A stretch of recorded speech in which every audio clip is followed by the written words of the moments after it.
Mi hija se mudó a mi villa y se la entregó a la familia de su esposo como si fuera suya. Esa casa ahora es de ellos, me dijo. Ya no necesitas venir más. Solo sonreí y asentí. Pero cuando regresaron con cajas y maletas, lo que los esperaba en la entrada no era una llave. Quiero contarte algo sobre esa casa antes de contarte lo que le pasó. Robert y yo empezamos a construir la villa en 1999. Teníamos exactamente 47,000 ahorrados entre los dos. La modesta herencia de su padre, mis 3 años de trabajo como secretaria comprimidos en una sola cuenta de ahorros, y una fe que rozaba el delirio de que podíamos construir algo hermoso en una media hectárea en pendiente en las afueras de Mendocino. El arquitecto que contratamos era un joven de 26 años llamado Peter, que nunca había construido una casa completa. Tenía un cuaderno de bocetos y una confianza enorme. Nosotros teníamos casi nada, excepto tiempo. Robert eligió los azulejos de terracota, él mismo, manejando 4 horas hasta un depósito de materiales recuperados en Sacramento, porque había leído que los azulejos viejos tenían una calidez que los nuevos no podían igualar. Tenía razón en eso. Tenía razón en la mayoría de las cosas, cuando se trataba de esa casa. El jardín de enfrente era mío. Lavanda plantada en hileras largas. 2 olivos en las esquinas de la reja. Romero a lo largo del muro bajo de piedra que Robert construyó a mano durante 6 fines de semana consecutivos en el verano de 2001. Terminamos en 2002. Nos mudamos un sábado. Robert abrió una botella de Barolo que había estado guardando y nos sentamos en la terraza mientras se ponía el sol y dijo algo en lo que he pensado casi todos los días desde que murió. Podría dejar este mundo ahora mismo, dijo, y sentir que hice bien las cosas importantes. Murió en 2019, cáncer de páncreas. 11 semanas desde el diagnóstico hasta el final. No sufrió tanto tiempo como sufren otros, lo cual consideré una misericordia de la que era profundamente indigna, porque esas 11 semanas se sintieron como 11 años para mí, y también se sintieron como 11 minutos. La villa era todo lo que me quedaba de él. Por eso cuando Emily me llamó ese martes por la noche en marzo y me dijo que su suegro y su suegra se mudarían a vivir ahí, no lloré, no discutí, no expliqué lo que significaba la casa, ni quién la había construido, ni cómo había sonado la voz de Robert en esa terraza 22 años atrás. Dije, espero que les encante por completo. Y quise decir algo muy distinto con eso. Te daré las señales de advertencia que ignoré, porque creo que mereces honestidad. Emily siempre había sido reservada, cuidadosa con la información sobre su vida, de maneras que parecían sofisticadas cuando era más joven, y que ahora, en retrospectiva, se leen como algo completamente distinto. Se casó con David Harmon hace 4 años en una ceremonia que pagué en más de la mitad, y desde el principio había algo en la familia Harmon que me helaba la nuca. La madre de David, Linda, fue lo primero que noté en la cena de ensayo de la boda. Llegó 40 minutos tarde, pidió una segunda botella de vino antes de terminar la primera, y pasó la noche tocando objetos, copas de vino, arreglos florales, la mantelería, con un tipo particular de atención evaluadora que no tenía nada que ver con apreciación. Era una mujer que calculaba valores, no valores emocionales, valores de mercado. Se lo mencioné a Caroline, la hermana de Robert, a la mañana siguiente. Miró tu mantel como si estuviera decidiendo cuánto sacaría por él en una subasta, dijo Caroline. Estoy exagerando, dije. No estaba exagerando. La otra señal de advertencia llegó hace 18 meses cuando Emily y David visitaron la villa por un fin de semana largo. Noté a David caminando el perímetro de la propiedad con el teléfono en la mano, tomando fotos lentas y deliberadas, no de la vista, de las paredes, de las tejas del techo, de la reja, de los límites de la propiedad. ¿Qué está fotografiando?, le pregunté a Emily en voz baja. Se encogió de hombros. Le encanta la arquitectura. David Harmon nunca había mostrado el más mínimo interés en la arquitectura, ni antes ni después. Pero la señal de advertencia real, la que estuve más cerca de detectar, fue cuando Emily empezó a preguntar, con una especie de inocencia casual que se sentía ensayada, si había pensado en eventualmente reducir mi espacio, si la villa era práctica para una sola persona, si había considerado el futuro. Cada pregunta llegaba separada por semanas, así que no se sentían como una campaña, se sentían como preocupación. Ahora entiendo que eran reconocimiento del terreno. El sábado en que me pidieron que me fuera fue soleado y cálido para principios de marzo, que es el tipo de detalle que se te queda grabado en la memoria porque el clima se siente como un insulto personal. Había manejado el viernes por la noche, como hacía la mayoría de los meses. Un viaje de 3 horas desde mi departamento en la ciudad, donde me quedaba durante el invierno porque el sistema de calefacción de la villa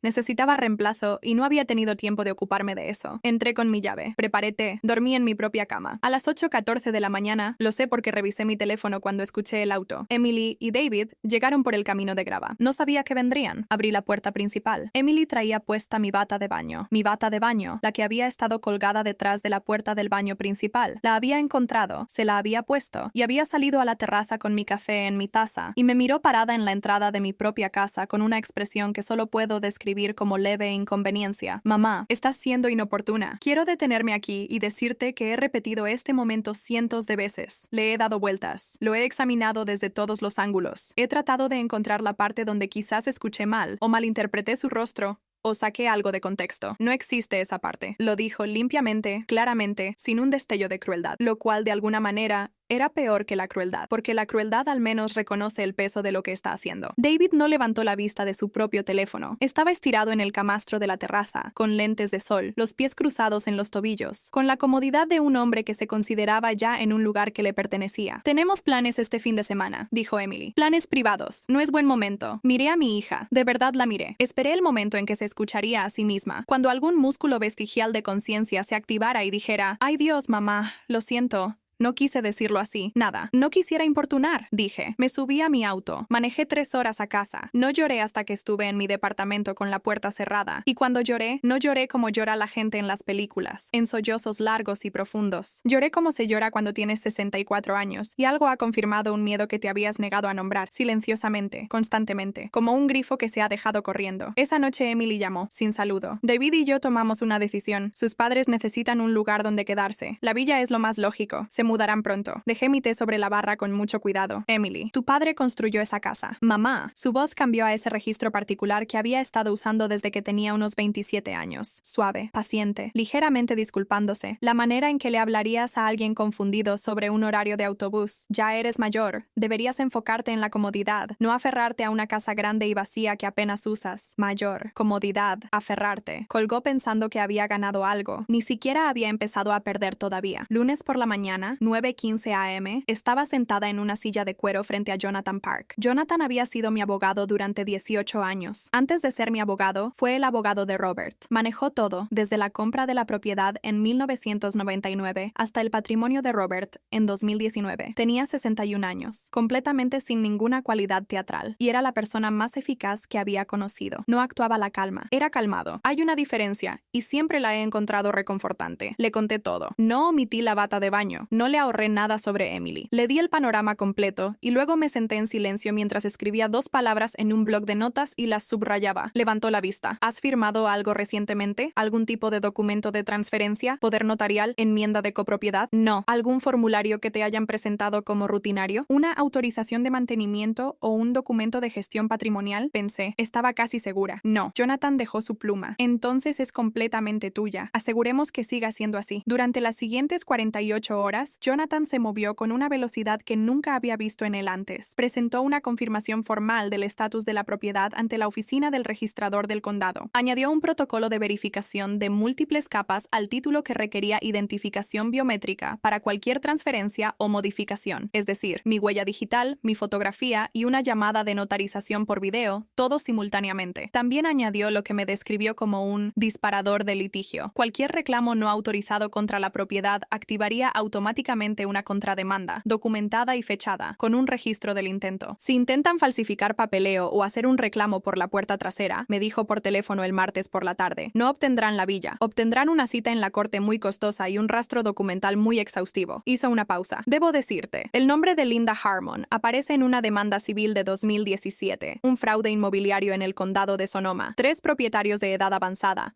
ninguno de los cuales recuperó sus propiedades. El caso se resolvió fuera de la corte, sin cargos penales. No dije nada por un momento. Jonathan, ¿qué tan difícil sería asegurarnos de que no pueda volver a hacer eso? No solo a mí, a nadie. Eso depende, dijo lentamente, de lo que estés dispuesta a hacer. Estoy dispuesta a ser minuciosa, dije. Manejé a la casa de mi vecino Tom el miércoles por la mañana. Tom Bellamy era un ingeniero civil que se había jubilado temprano en Mendocino después de 29 años diseñando sistemas de seguridad para edificios comerciales. Tenía un taller detrás de su casa que olía a soldadura y aceite de máquina, y había sido el amigo más cercano de Robert durante 15 años. Jugaban ajedrez cada jueves por la noche hasta que Robert ya no pudo. Tom había sido una de las 6 personas junto a la cama de Robert cuando murió. Si había alguien en el mundo en quien confiara con la villa, era Tom. Le conté sobre David, sobre Emily, sobre el plan de mudar a sus padres. Cuando dije el nombre de Linda Harmon, algo cambió en el rostro de Tom. No exactamente enojo, algo más silencioso y más viejo que el enojo. Linda Harmon, dijo. No fue una pregunta. ¿La conoces? Ella dirigió un fraude inmobiliario que le quitó el condominio de jubilación a mi tía en 2016. Dejó su taza de café. Marian había sido dueña de ese lugar durante 30 años. La compañía de Linda presentó un gravamen fraudulento, fabricó una deuda de mantenimiento que no existía y la usó para forzar una venta apresurada a 40 centavos por dólar. Mi tía recibió $42,000 por un lugar que valía $110,000. Me miró. Pasó los últimos 3 años de su vida en un cuarto rentado. La cocina estaba muy silenciosa. Dime qué necesitas, dijo Tom. Pasamos 4 días trabajando. Tom tenía contactos. Un instalador de sistemas de seguridad llamado Rafael, que le debía un favor por una situación profesional de hace una década, que Tom describió solo como complicada pero resuelta. Rafael estaba certificado por la Asociación Californiana de Seguridad Electrónica, licenciado por la Oficina de Servicios de Seguridad e Investigación, y llegó a la villa el miércoles por la tarde con 3 grandes maletas de equipo y la energía de un hombre que encontraba este tipo de trabajo genuinamente interesante. El sistema que construimos no era agresivo. Quiero ser clara sobre eso. No estaba diseñado para dañar a nadie. Estaba diseñado para hacer que la villa fuera integral, inequívoca y memorablemente inhóspita para la ocupación no autorizada. Esto es lo que instalamos. Cerraduras inteligentes en cada punto de entrada. La puerta principal, la reja del jardín trasero, la entrada lateral al garaje, todas con códigos encriptados que cambiaban en un ciclo de 24 horas y estaban sincronizados con mi teléfono. Rafael describió la encriptación como AES 256, igual que la banca en línea. Lo dijo con el leve orgullo de un artesano. 7 cámaras, 3 exteriores, 4 interiores, todas conectadas a un servidor privado en la nube que Tom configuró en hardware, que él mismo poseía. No un servicio de suscripción, no un servidor de una empresa, nada que pudiera ser citado judicialmente o apagado por un tercero. El metraje se archivaba automáticamente con fecha. Sensores de movimiento en cada punto de entrada y en la terraza, la cocina y el pasillo. Un módulo de reconocimiento facial en la cámara de la puerta principal. Estaba programado para reconocer 2 rostros como autorizados, el mío y el de Tom. Cualquier otro rostro activaba una alerta silenciosa a mi teléfono. Un sistema de alerta de voz, 12 bocinas, una en cada habitación incluyendo los baños, conectado a una placa de sonido que Tom había conectado a una Raspberry Pi en el closet del pasillo. Podía reproducir cualquier archivo de audio que yo eligiera, a cualquier volumen, activado remotamente desde mi teléfono. Y luego estaba mi propia adición, lo que instalé yo misma, tarde el jueves por la noche, mientras Tom estaba afuera probando los sensores del perímetro, algo que había ordenado 2 semanas antes, en un momento de lo que solo puedo llamar premonición, como si parte de mí hubiera sabido, antes de saberlo conscientemente, que eventualmente llegaríamos a esto. No lo describiré todavía, lo verás cuando ellos lo vean. Desde afuera, la villa se veía exactamente igual. Las hileras de lavanda, los olivos, el romero a lo largo del muro de piedra de Robert, pacífica y silenciosa y exactamente como siempre había sido. Desde adentro, era una trampa con muy buena iluminación. El jueves por la noche, Emily llamó. Tenía el tono de alguien cerrando un trato que considera ya hecho. Los padres de David llegan el sábado. Solo quiero que esto salga bien, mamá. Por favor, no lo hagas raro. Pensé en los azulejos de Robert, las hileras de lavanda, los olivos, el romero a lo largo del muro de piedra de Robert, pacífica y silenciosa y exactamente como siempre había sido. Desde adentro, era una trampa con muy buena iluminación. El jueves por la noche, Emily llamó. Tenía el tono de alguien cerrando un trato que considera ya hecho. Los padres de David llegan el sábado. Solo quiero que esto salga bien, mamá. Por favor, no lo hagas raro. Pensé en los azulejos de Robert, los que manejó 8 horas para encontrar. Pensé en la terraza y el barolo y lo que había dicho sobre hacer bien las cosas importantes. Por supuesto, cariño, dije. Espero que les encante por completo. Me lo agradeció. Dijo que sabía que sería comprensiva. Dijo que se alegraba de que pudiéramos manejar las cosas como adultos. Colgó pensando que yo había cedido. Preparé té. Me fui a dormir temprano. Puse una alarma para las 6 a.m. Linda Harmon llegó a las 10:23 a.m. Lo sé porque la alerta de reconocimiento facial llegó a mi teléfono con una marca de tiempo y una fotografía. Traía puesto un blazer de lino color crema y lentes de sol grandes, y ya estaba hablando antes de haber pisado el escalón de entrada. Podía ver su boca moviéndose en el video de la cámara, aunque los micrófonos exteriores solo captaron fragmentos. Lo que sí capté fue la frase "esas cortinas tendrán que irse", pronunciada con la autoridad de alguien asignando tareas domésticas. David llegó 8 minutos después en una camioneta rentada, supervisando a 2 hombres jóvenes con una carretilla y 4 cajas grandes de mudanza. Se paró al pie del camino con los brazos cruzados, señalando cosas. Conocía a David desde hacía 4 años y nunca lo había visto cargar algo más pesado que un cóctel. Emily llegó al final. Caminó por el jardín delantero, a través de mis hileras de lavanda, más allá de mis olivos, con las manos en los bolsillos de su abrigo y una expresión particular que reconocí de su infancia. Era la expresión que usaba cuando tenía 5 años y había decidido que algo era suyo antes de haberlo pedido. Una apropiación silenciosa y preventiva. Abrió la puerta principal con la llave que había tomado de mi cajón de cocina en algún momento de los últimos 6 meses. Entró. Los observé a través de 7 cámaras. Vi a Linda caminar por toda la casa con el teléfono en mano, fotografiando paredes y ventanas y alturas de techo. David destapó una botella botella del vino de Robert, y no una barata. Un Barolo Giacomo con terno de 2015, que Robert había estado guardando para el cumpleaños número 30 de Emily, que ya había pasado en 2021 con un tipo distinto de duelo. Sirvió 2 copas sin mirar la etiqueta. Emily se quedó parada en la recámara principal y giró lentamente, de la manera en que giras en una habitación que estás midiendo para muebles nuevos. Les di 1 hora. Exactamente 1 hora. La conté en mi teléfono, sentada en mi departamento en la ciudad, 3 horas al norte, tomando una taza de té que había preparado a las 9 a.m. y seguía recalentando. A las 11:23 a.m. abrí la aplicación. Las luces parpadearon una vez, no dramáticamente, solo una vez, brevemente, como un parpadeo, suficiente para hacer que todos se detuvieran y miraran hacia arriba. Luego un zumbido bajo se movió por las paredes. Tom me había descrito esto como el sonido del sistema eléctrico ciclando, real, estructural, no fabricado, y duró unos 4 segundos. Entonces una voz calmada y mecánica recorrió cada bocina de cada habitación. 12 bocinas. Cada habitación, incluyendo los baños. Presencia no autorizada detectada. Por favor, desalojen la propiedad de inmediato. Una pausa de exactamente 3 segundos, que Tom había cronometrado deliberadamente porque, como explicó, 3 segundos es suficiente tiempo para que una persona registre que ha escuchado algo real. Entonces, cada grifo de la casa se abrió. Presión total. El fregadero de la cocina, el baño principal, el baño de huéspedes, el cuarto de servicio junto a la cocina, la regadera exterior junto a la terraza del jardín, el grifo del cuarto de lavado que siempre había salido un poco tibia. Todo a la vez. Un sonido como el interior de una cascada. Y luego mi adición. Robert se había grabado a sí mismo leyendo poesía en los últimos meses de su vida. No porque fuera sentimental. Era el hombre menos sentimental que jamás conocí, sino porque yo se lo había pedido y él había aceptado sin hacer ningún drama al respecto. Tenía esas grabaciones en mi teléfono. Había transferido una de ellas, Jets, la segunda venida, leída con la voz calmada, seca y cuidadosa de Robert, a la placa de sonido en el closet del pasillo. Se reprodujo a todo volumen a través de las 12 bocinas. Habría dado mucho por haber visto el rostro de Linda Harmon cuando el difunto dueño de la casa que estaba robando comenzó a hablarle desde las paredes. Lo que sí vi, a través de la cámara 4 en el pasillo, Linda no salió caminando, corrió. Hizo un sonido que nunca antes había escuchado de un adulto humano, algo entre un chillido y un ladrido, y llegó al pasillo a toda velocidad. Y luego, David llegó al pasillo desde la dirección contraria y chocaron directamente uno con el otro. David rebotó contra la pared. Linda fue hacia la puerta principal. La cámara 2 en la cocina mostró a Emily. Emily, que no se había inmutado cuando me dijo que yo estaba siendo inoportuna. Emily se agarró de la barra con ambas manos. Resbaló en el piso mojado de la cocina. Gritó el nombre de David en un registro que no había escuchado de ella desde que tenía 9 años y se había caído de su bicicleta. No empacaron, no pensaron, no se detuvieron a recoger el blazer de Linda, ni los lentes de sol de David,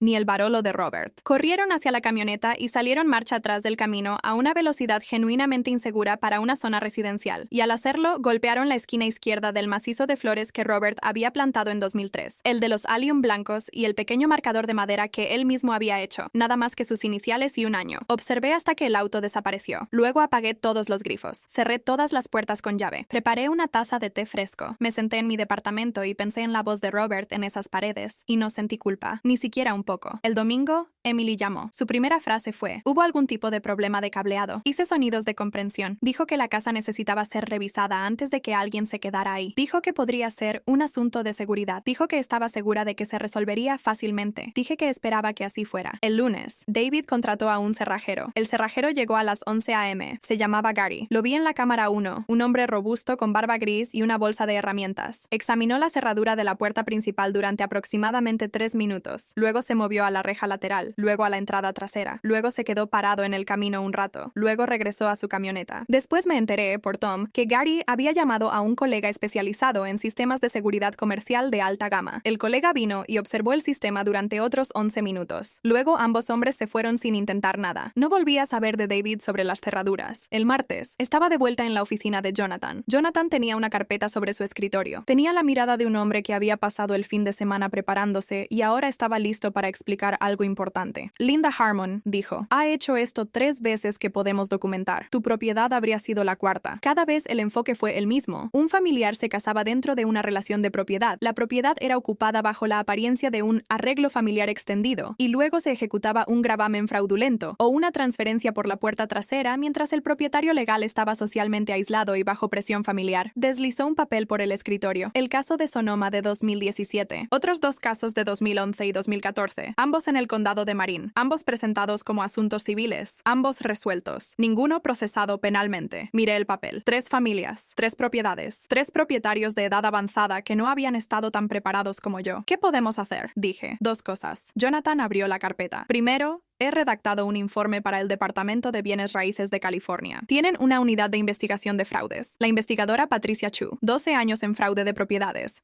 Actualmente la investigadora principal en casos de esquemas residenciales. He compilado nuestra documentación, el metraje de las cámaras del sábado, las demandas civiles históricas y un relato detallado del enfoque que usaron contigo. Ese informe sale esta tarde. Y segundo, Jonathan hizo una pausa. Tomó su pluma y la volvió a dejar, que era su versión de una pausa dramática. Me gustaría transferir la villa a la Fundación Second Horizon. Es una organización sin fines de lucro de vivienda. Proporcionan vivienda temporal de emergencia a familias en situaciones de desplazamiento. Conservas todos los derechos de uso de por vida. El título de la propiedad pasa a la fundación. Emily no tiene ningún reclamo legal, ninguna vía de transferencia, ninguna ruta de herencia y nada que impugnar. La villa queda protegida permanentemente, no solo para ti, sino de este tipo de esquema, mientras exista. Me quedé pensando en eso por un momento. A Robert le habría gustado eso, dije. Lo sé, dijo Jonathan. Yo lo conocí. 3 semanas después del incidente del sábado, la investigadora Patricia Chu del Departamento de Bienes Raíces de California me llamó. Tenía una manera precisa y sin prisa, del tipo que viene de años de entrevistar a personas que están asustadas o mintiendo, y de aprender a distinguir la diferencia de inmediato. Había revisado la documentación que Jonathan envió. Había visto el metraje de las cámaras. Había cruzado el nombre de Linda Harmon con la base de datos de quejas existente de la agencia. Señora Okafor, dijo, quiero hacerle algunas preguntas y quiero que se tome su tiempo. Me preguntó todo. La secuencia de eventos, las llamadas de Emily,